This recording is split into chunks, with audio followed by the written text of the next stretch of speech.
Internal Revenue Service IRS tax news. Get ready for tax season using IRS Online Account. IR 2021-36, February 11, 2021, Washington.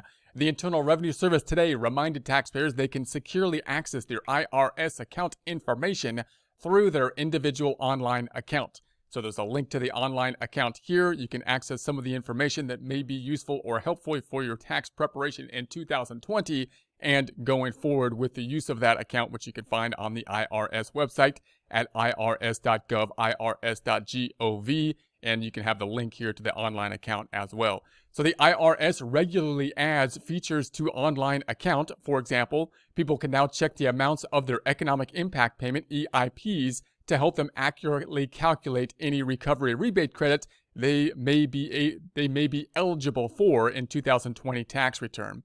So that's one of the components that you might need for 2020 in the tax preparation.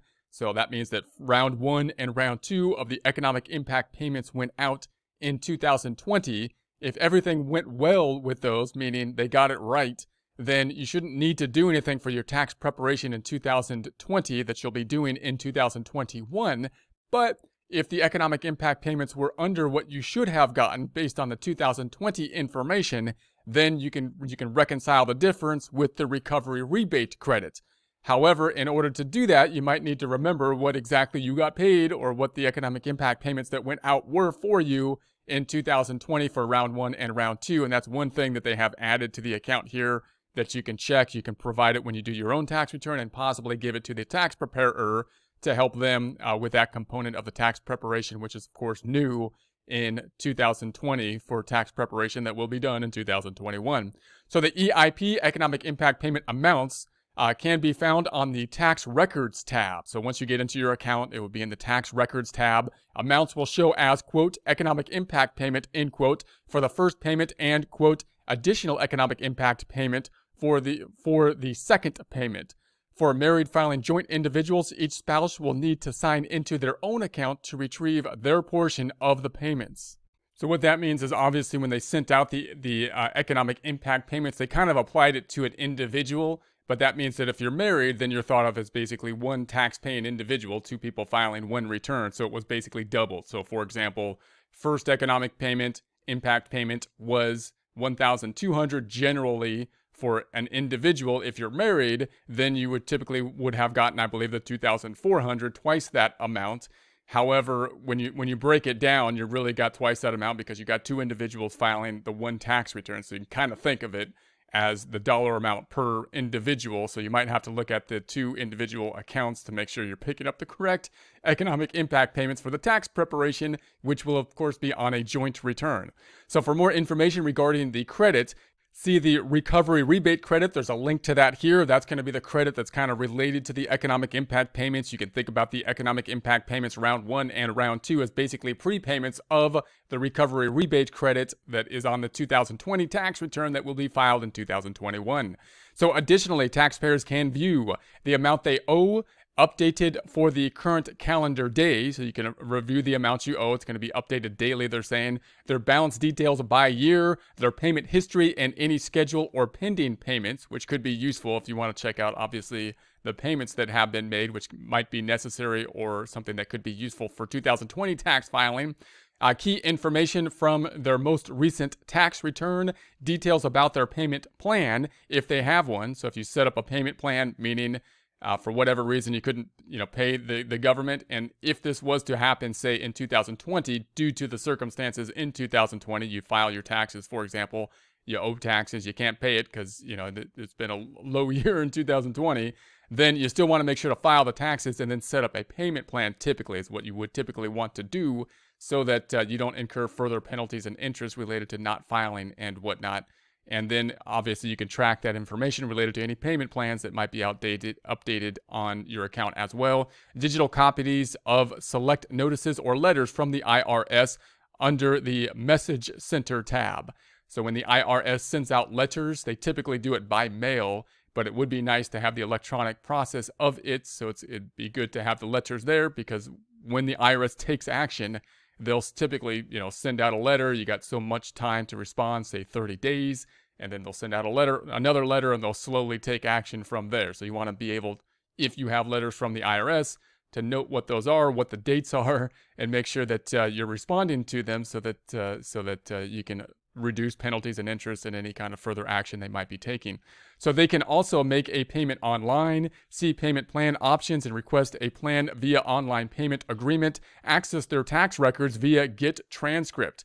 And so that's another really nice tool. You can look at your tax records with the transcripts, which again could help you with your tax preparation, and it might help you if you need to do taxes for prior periods, meaning if you haven't done taxes for a few years, you might want the information to help you to do the taxes. You might not have everything, such as the W-2s, the 1099s, and so on and so forth. That information that's given to you, 1099s, W-2s, and whatnot, are also given to the government.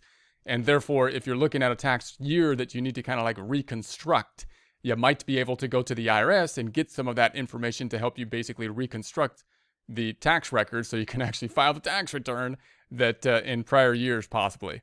So later in 2021, taxpayers will be able to digitally sign certain authorization forms, such as the power of attorney initiated by their tax professional.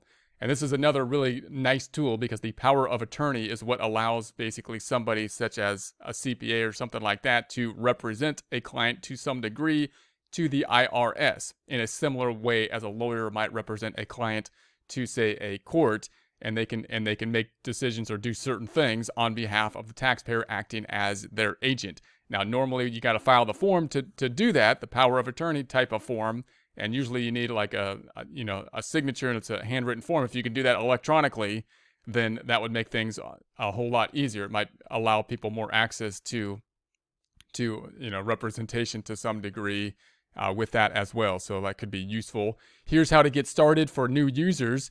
Number 1, select View Your Account. There's a link to that here. It's also at your irs.gov homepage at the IRS website. Number 2, select the quote, Create or View Your Account, end quote, button. And number 3, click quote, Create Account, end quote. And number 4, pass, quote, security access, end quote, authorization. Obviously, you're going to have to go through some authorization process in order to access the account.